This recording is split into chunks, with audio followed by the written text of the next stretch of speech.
Hi, and welcome to the National New Teacher Support Podcast brought to you by New Teacher University. The National New Teacher Podcast is a podcast for teachers, by teachers, and I'm your principal, Dr. Terry Ross, and I'm also your host. Today we have with us Dr. Matrice Raven, a seasoned veteran award-winning middle school educator. She has been a teacher and now is a principal. She's come through the ranks. She has always taken care of kids and wants to share some ways for teachers to add a little spunk to avoid that wintertime funk or anytime funk. I'm so excited about this podcast because it's been almost a year that I've been talking with Dr. Raven. And we finally gotten together to do this podcast. Guys, it's going to be a treat. I know that you all are going to benefit greatly from the strategies that she's going to share. But before we get into that, Dr. Raven, if you could introduce yourself and just tell us a little bit about your journey and your love for middle level education. Absolutely. Thank you, Dr. Ross, for having me. I am very excited. Like you say, it's been almost a year since we've started this conversation, and I'm just elated to be a part of the amazing work that you're doing. Just thankful to be here. I come to you by way of growing up in the South. I'm a Mississippi girl, and I have always grown up in a village and community of those who are all about taking care of others. My mom was a special ed teacher for over 35 years. And so teaching and being an educator is just in the blood for sure.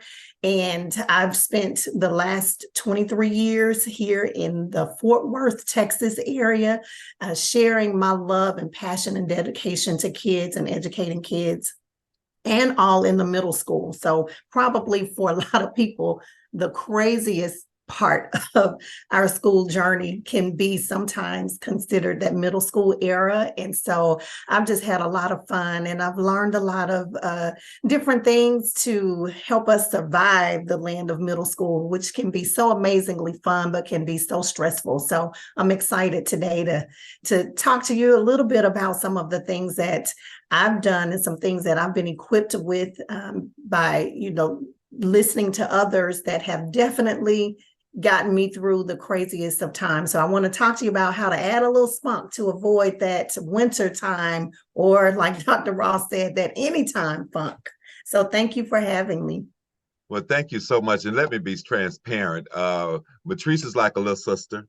And it's just so that warms me even more to have her with us today. And we're going to say his name this morning. This is one of my best friends from college, little sister Vengie Johnson. Vigilant Thayer Johnson. So we're going to say his name, and that's just to make sure that we honor him and honor how I met Matrice, Dr. Raven, and how I have a relationship with their family. So to tell me about your mom, my background is special ed. I didn't know she was a special ed teacher. Yes. So yeah, so that explains that nurturing and warm spirit and that just beautiful glow that she has around her all the time. So now that we've taken care of the real housekeeping, let's get into this podcast of adding a little spunk into this wintertime funk. So tell us about that. What's the first strategy that you would share with new teachers to help them to make sure that they are moving through this part? And first of all, I want to thank all of the new teachers that's going to come back after Thanksgiving. Amen. Because a lot of people make a decision over Thanksgiving, I'm not going back. So thank you for coming back over this break. Because someone in your class, they're going to miss you. They have already missed you. They cannot wait till Monday morning to see you. So we want you to know that, and let's get ready for them. And let's share this first strategy with us, Dr. Raven. Absolutely. Thank you to our new teachers for coming back, because you're so right. These last couple of weeks and the last couple of months after the honeymoon, we've definitely settled into a lot of just really who we are, and kids are showing up as they are every day. So we know that this break was much needed, and to go back Monday morning, want to share something with you that I believe could transform that relationship and that feeling of really meeting some of the toughest ones and the ones who give us the most heck, but how to meet them with some positivity that really could transform the relationship and how we see them. And so my first thing and what I want to share with you is taking it outside of self and looking around at your students and going into this with a positive lens and seeking out something great and positive in them and who they are. In October, which is probably one of the, Dr. Ross, it's the month of, the honeymoon is over and we go into that dip of, this is hard, this is challenging. The kids are really showing us kind of who they are. We're getting to know them. And so it takes a real true effort to dig deep and to look for something positive. So over the last couple of weeks, what our team did, and I encourage you, take your roster of students and maybe pick a particular, the most challenging class that you feel like you have. Go down that roster and write something positive and something great that you've seen in each single kiddo. Once you have dug deep and found that positive attribute, that positive interaction that you've experienced with that kiddo, no matter how tough they've been on most of the days, but once you have that whole picture of all the amazingness that is in front of you, take that to a phone call and a message home to their parent or note, but share it with a parent. Pick up the phone, call home, find a way to make those phone calls. It could be during a conference period, during, one of a few of them could be done before school, or a few of them after school, until you get through that whole roster. Make a positive phone call with only a positive attribution, a positive trait, something about a positive interaction. Share that with that parent, and I promise you, you would be amazed at probably the number of tears you get on the other side, the feedback that they may have never ever received a phone call or any type of positive feedback from school. Yes.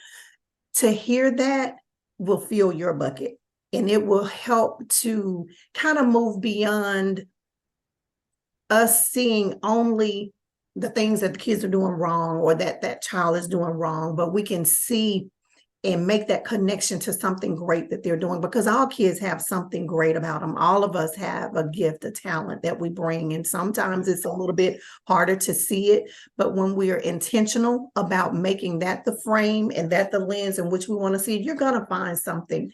And for that parent to hear that, and for you to be the one to share that, it definitely gives you a connection that maybe no one else has ever tapped into. And it helps to build and continue to forge just positive, strong relationships, so that when you might need to call on something else that might be a little bit more challenging, or where it might not be as positive, at least you have made a deposit into, the positive bank, and you'll be able to navigate those tougher situations sometimes a little bit easier because of the extra effort of just taking that time to share something positive and making a connection in that way. It will always work to your benefit. So I encourage that.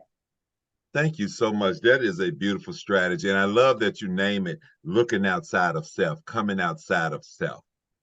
Mm-hmm. Because when we come outside of ourselves, we leave all of the judgment, we leave all of the those parameters that we have put around what a perfect child should be. Mm-hmm. And then we just see that child as they show up to us. As they show up. And as you stated, there's beauty and there's something great about everybody, because mm-hmm. God didn't make any mistakes. Mm-hmm. Mm-hmm. And once we lay down our judgments, we can find that moment. It may be that they care about a friend, like, mm-hmm. and you tell the parent, like, Terry is so caring. I look at how he's a leader among his friends and make sure that they take care of everybody. Mm-hmm. You leave out the point that I might ask them to stay in the restroom an extra 30 seconds longer than they should because we're in there doing something. You not on this call. Not this one, maybe another one.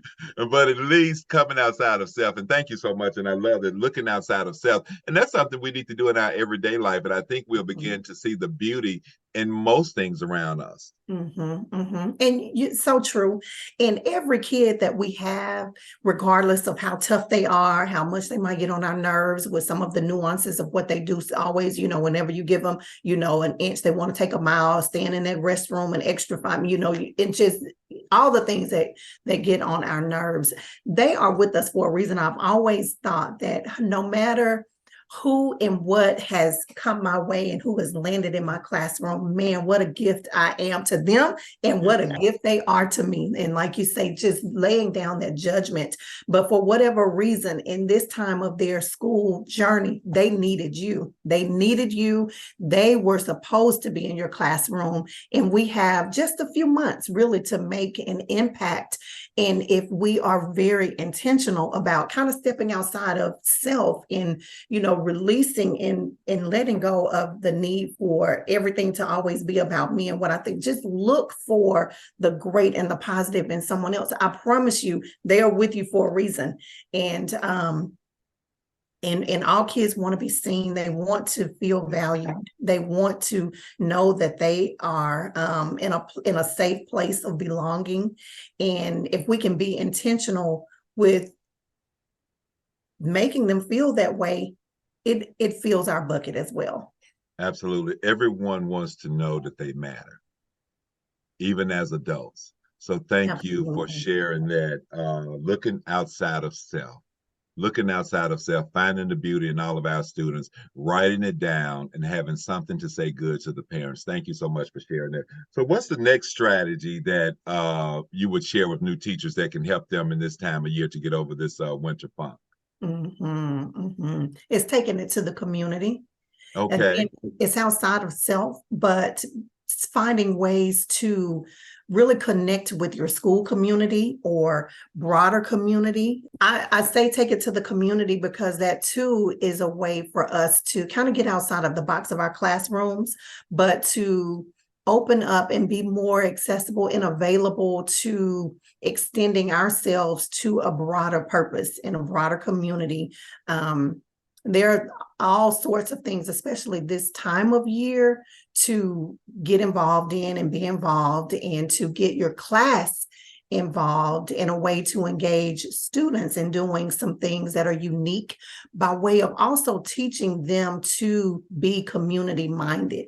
Like I mentioned, I am from a village and community of people. We always looked out for each other. And that's how I was raised, to really always be mindful of others around us, those who are maybe less fortunate than us, those who are in need of something. We grew up like that. And so, because no one in the community had everything all the time. And so looking out for others is just a part of who I am, and bringing that into the classroom. And if it's a part of who you are as well, more than likely it probably is, for other reasons, could be. But when we bring that mojo into our workspace, it helps to center us as well and take us back to the purpose in which we're doing things. This time of year, you have missions, I'm sure, in your town who could, use some help and on different things and ways to go and serve, and spending time there with, whether it's gathering food for a food bank. I know we've done a couple of things like that, and I'll share a couple of things. Veterans who are deployed, seeking ways to gather things, do something that would, be a project for the class to participate in, and ship and send supplies. Like I said, go to a mission or gather things for a mission to be donated, taking the time to do things like that. For us, even having our kids have positive and write positive affirmations throughout the building. This was something that was done just a couple of weeks ago through one of our classes. It was a Lee Worthy class, and they have been talking about just acts of kindness. And so a project that they came up with was they wanted to have everybody walk into positive positive comments. And so they did chalk tops, they did chalk all throughout the sidewalks, and it was beautiful, just positive affirmations. Yes. When the kids got off the bus, they could see, hey, go be great, be kind, just all sorts of, just positive messages to start their day, even in the car line in the front of the campus. And they just filled it up with all low cost. Really, we had chalk already there. So really low Absolutely. cost. We don't use it anymore. We don't use it anymore. So they took that chalk and they just wrote so many positive affirmations to their classmates. And so taking it to community in that way and having the kids engage in something. And I promise you, they will be engaged and glad that they had an opportunity to partake in something like that. Let me ask you a quick question. Did you notice an uptick in the teachers' morale when they saw it? Absolutely. Absolutely. Yes. They added to The affirmations are good for everyone, to remind us. Everyone. And here's another one. This same class, they also wrote positive compliments, like on just a little strip of paper, and they call it Free Compliment Friday. And they will come through and they just give compliments. They hand them out. And when I got one of the compliments that I got, "You are so kind." It was very simple, but I kept it. I put it in my pocket and I kept it all day, because just small things like that could really mean so much and really help to build the community and the culture and climate, and just continuing to cultivate that community of kindness, togetherness, things like that are just so important and bucket filling for us as well. Yes. And go on and tell the truth, you still have that compliment. You kept it in your pocket all day, but it's still somewhere else now. Still got it. Probably pinned it up on my bulletin board because Absolutely. But I'm so glad to hear you talk about this, and interviewing you this morning is reminding me so much of my leadership qualities, because I'll tell people that coming from Mississippi and coming from rural areas of Mississippi, we didn't look to the government for anything. No. We were the system. And so that breeds free thinking. That breeds that I see a problem, so we're going to fix this problem. We're not going to wait till someone come and fix this problem. We're going to come together. Like you said, no one always had everything at one time, but someone was always there to make sure that you didn't go without. If there was a family that didn't have food to the end of the month, there was no pantry, community pantry. The neighbors was a community pantry. Absolutely. A child going astray, there was no counselor. The house that you passed by, the neighbors hollering out the porch at you, that was your, so yeah, thank you for sharing that and reminding us of that. And I also love this Free Compliment Friday. I hadn't heard of that. That's beautiful. That's something, that's a great way to end the week and to come back on Monday. And when you said take it to the community, I didn't know that you were talking about community service, but that's a beautiful way, because everyone wants to know that they matter. And one way that you know that you matter is by helping others. So and something as simple as them writing letters to deployed soldiers. Everyone in the room may not have the resources to bring a toothbrush or things like that, but they can write a letter. They can write a letter. Picture. Absolutely, that you put in the box. And that's a way a teacher can make that happen. And she'll know what students have the resources and which ones don't. And you can make sure that everybody is a part of it. You'll say, well, Terry, I want you to write a letter. This person, I want you to draw a picture. And they are a part of it. And they don't even know why they weren't asked to bring the soap or whatever. So, exactly. Something that everyone can take part in. Absolutely.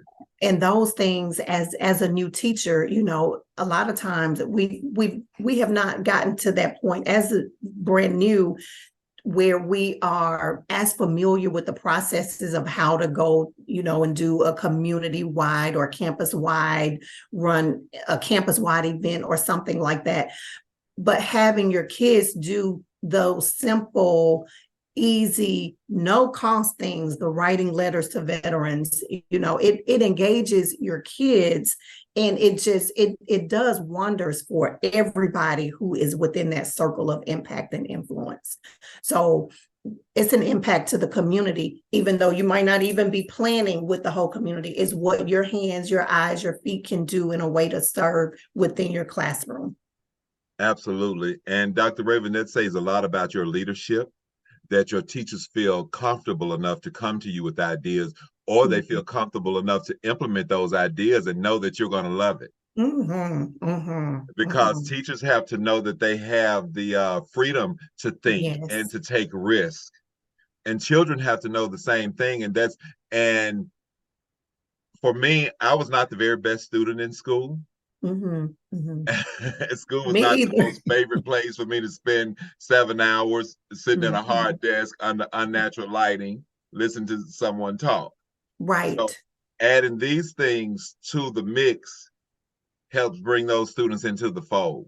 And when you've been that type of person, oftentimes you understand just how unnatural the school environment is. For any age bracket to sit still hour after hour and just sit and get that's not natural. So bringing in these type of strategies, yes, by October, November, there is a layer of thickness over the air, and we need these things to help lighten that load for us. So is there anything else that you'd like to share about taking to the community before we move on to the last strategy you're going to share? I think that's it. Okay, well, that was a lot. That was some great gems. I love that. And I can just see the look on the student's face when they pass someone that strip of paper and that person read it and smile. Or read it and put their hand on their shoulders and say thank you, or shake their hands, or give them a fist bump or a high five. So that's beautiful. And so the last strategy that you wanted to share is called looking within self. I can't wait to hear what that's about. Yes, looking within self, because it's like when we're flying somewhere and our flight attendants tell us to put that mask on first before you can really do and take care of anyone else. You got to have your own mask. That's where I land with.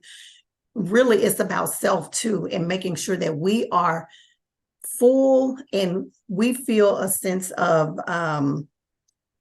purpose and that we're complete in order to be able to do the things for others.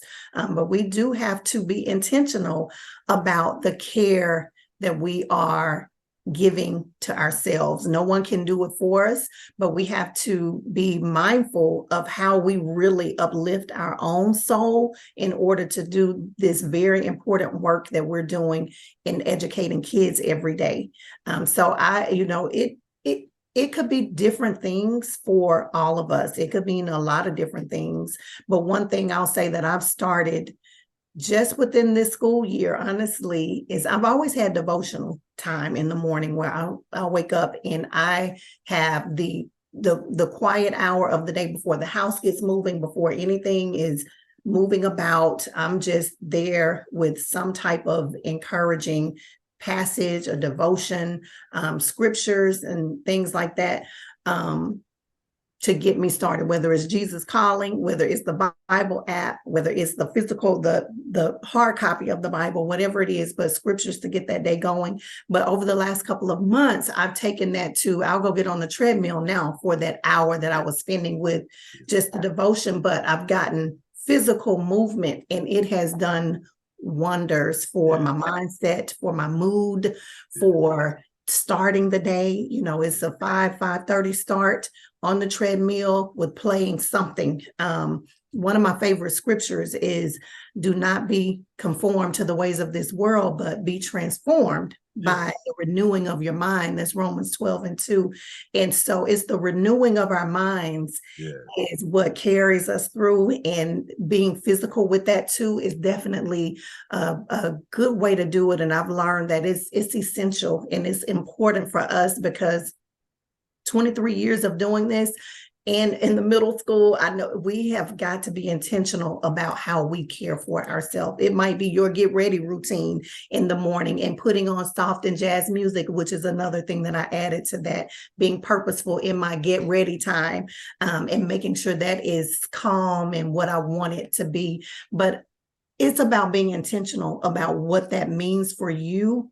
And sometimes it could mean even scheduling it, putting it on the calendar, but ultimately making sure that you do it and you are focused on yourself in your uplifting of your own soul so that the work can be done with more clarity, and you feel a sense of purpose in the work that you're doing, and you're equipped physically, emotionally, mentally to take on and continue taking on that work, because we need you. As the new teacher coming into this, we need you, and we need you to stay in a place of caring for yourself so that you will continue with us doing this amazing and great work. So that's why I say it's that three-prong approach, really, in adding some spunk, to avoid the funk. Is outside of yourself, the community, but then within yourself as well, and unapologetically in doing so. And I think that is what creates the whole and wholesome teacher and educator, in order for us to really be strong in this work and to continue doing the work. Absolutely. Thank you so much. Within Self, and Within Self is all about self-care. Mm-hmm. I think that's what I heard you say. Taking time for you. And do you know, with every strategy you shared this morning, looking outside of self, making that positive phone call home, taking it to the community, free compliment Friday, writing positive letters, and looking within self, taking time to exercise, taking time to breathe, taking time to listen to some music that honors who you are. Mm-hmm. None of that costs money. That's true. You didn't share anything that's a budget cost today. Absolutely. I hadn't thought about it in that way, but you're absolutely right, Dr. Ross. No cost to that. Things Absolutely. are already right there. That's why they call you Dr. Raven. Because you're coming through with the prescriptions. And I love that renewing of the mind. Because see, when you're renewing your mind, that means that you're leaving those old things behind. And new teachers, you're going to make some mistakes. We still make mistakes. There are times as a seasoned educator, and I did my student teaching fall of '93. Wow. At D. Jackson State University. Okay. And even now, in the midst of hustle and bustle, I'll do some things that I'll say, wow, did I say that accurately? Let me go back and clean that up. I'll go, and I have to backtrack to make sure that my impact met my intention. Yes. And so it's okay. Some days you're going to have 20 children coming at you. You're going to say something, and it's going to wake you up, but you just clean that up the next day. Don't hang on to that. And don't hang on to what a child has done to you. Yes. So important. Keep renewing. Every day is a new day. So I love that renewing of the mind on to new ideas. If that didn't work, we just put it through that cycle of plan, do, and act, and try the new thing, look at what worked well and what did not work well, and then we move on. Absolutely. Love so, that. Dr. Raven, do you have any parting words you'd like to share with our new teachers to encourage them to get through this season right here and come back strong in January? It is your season. And that's what I would say to our new teachers. It is your season. You were placed here during this time for such a time as this. And I know that you have so much that you offer our kids, and they need you. We need you. And I encourage you to practice those strategies that we've talked about today. Consider it, but take care of yourself and know that the work that you're doing, it's honorable, it's noble work, and it doesn't always feel like maybe you're making an impact, but I promise you, you are making an impact. And let's look at this thing one day at a time, and you're going to do it. We need you, and you got this. We believe in you. Like I say, you're here for a reason. I just know it. This is your season. This is your time. The kids need you, and keep rocking. Just keep rocking, keep doing your thing. And before you know it, you'll look up and 20 something years is behind you, and you will be proud of the amazing work that you've done. So knock it out the park. Let's go for this rest of the fall and finish the next semester even stronger. Wow. Thank you so much. I'm ready to go, and I'm ready to come back in January after that halftime speech because that's what that was. Thank you so much, Dr. Raven. And thank you Absolutely. all to the audience out there. Thank you for listening to the National New Teacher Support Podcast brought to you by New Teacher University. These are strategies to help you get through this winter funk or anytime funk. It's always good to come outside of ourselves and to look within, but it's also always good to take it to the community. So let's make sure that we listen to this podcast. Please like, subscribe, and share. And please share this with some new teacher to let them know that we need them and that they matter. Dr. Raven has put it in great words for us. So thank you again for listening to the National New Teacher Support Podcast brought to you by New Teacher University. This is the podcast for teachers, by teachers, and I'm your principal and host, Dr. Terry Ross. Thank you.